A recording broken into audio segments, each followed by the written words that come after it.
Fact only boxing. Well, that was a shock. Who was expecting that? Callum Johnson gets rid of Frank Buglioni in the first round. Yeah, that wasn't in the script, was it?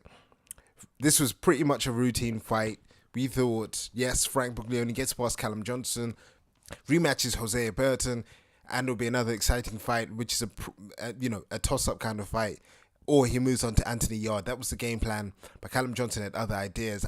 I'm not gonna lie. I underestimated Callum Johnson. Wasn't expecting a hell of a lot. I thought, yeah, Frank Buglioni would start slow as he usually does, work his way into the fight and get a stoppage in the mid to late rounds. But yeah, Callum Johnson didn't give him that chance. Hurt him a little bit. They traded punches, and I think they both landed.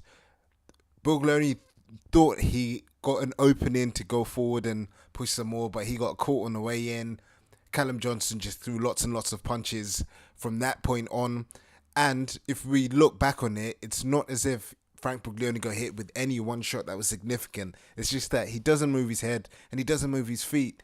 And if Callum Johnson's throwing that many punches on the assumption that he's hurt you, he's just going to jump on you and throw punches, right? And Frank Buglioni just had no answer for that.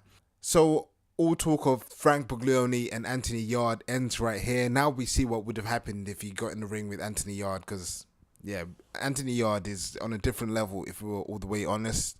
Doubt has been removed pretty much. I doubt it's a fight that anyone wants to watch anymore. But maybe it would sell. Maybe so, because everyone wants to see Anthony Yarde in with someone who might challenge him a little bit. And I think Buglioni is at a level that we understand. We all know what level he's on. He's somewhere between British and European level, and that would be like a good measuring stick for where Anthony Yarde is. But let's not steal the thunder away from the man of the moment, Callum Johnson. Obviously, he's not going to fight Jose Burton. That's his training partner and friend. He's already come out and said, I'm not going to fight him. So where does that leave the light heavyweight division? It leaves Frank Buglioni kind of out in the cold. He's going to have to fight one of those two guys. I think Callum Johnson can always decide to go another route or take a little voluntary, or because he's not going to fight Jose Burton as the board mandates that he should. He might have to vacate. It's just going to be interesting to see how it plays out, because no one really knows. I don't think he'll keep both the Commonwealth and the British title, but I think he may use it as bait to get maybe an Anthony Yarde, maybe someone, the European champ, something. He'll use it as leverage, because it's a valuable thing in a kind of packed division as it is. But yeah, my overall reflection is, damn, Frank Buglioni ended just like that. He'll be back. Don't worry about him. Frank Buglioni will be back. He'll win a few more fights. He'll work his way back to definitely British level, because that's where he belongs. And he'll win some and lose some. I liken him to a Derek Chisora type level guy. Maybe not as, I don't know. Maybe he won't reach the heights that Chisora did, but he's that kind of guy where he'll take some losses, but he was never going to go his career undefeated or whatever. It's his second loss now. He was never going to run the division at world level. You know, he's a fighter that would take his wins and losses at this kind of level. No one was expecting this one. No one would have bet on the first round knockout for Callum Johnson, but, you know, the job got done. Callum Johnson, congratulations. The light heavyweight division is on notice now. You have to give Callum Johnson some respect, but I think I will catapult to number one in the division. I would put them in joint position at the moment. Jose Burton and Anthony Yarde.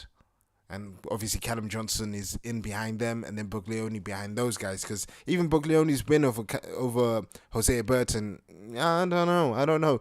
That late stoppage after losing most of the fight, you know, Buglioni did not prove that he's better than Jose Burton. So I'm elevating Jose Burton and Anthony Yarde to the top of the light heavyweight division. And Callum Johnson sits right behind them. I'd like to see Johnson Yarde, but I am not holding my breath. I'd like to see Burton Buglioni too, and the winners against each other. That would be the perfect scenario in the light heavyweight division domestically. But yeah, I'm not holding my breath for that. So I'm just interested to see what each fighter's next move is, because they all have a story that's worth following. And obviously, I will be all over it. Facts only boxing.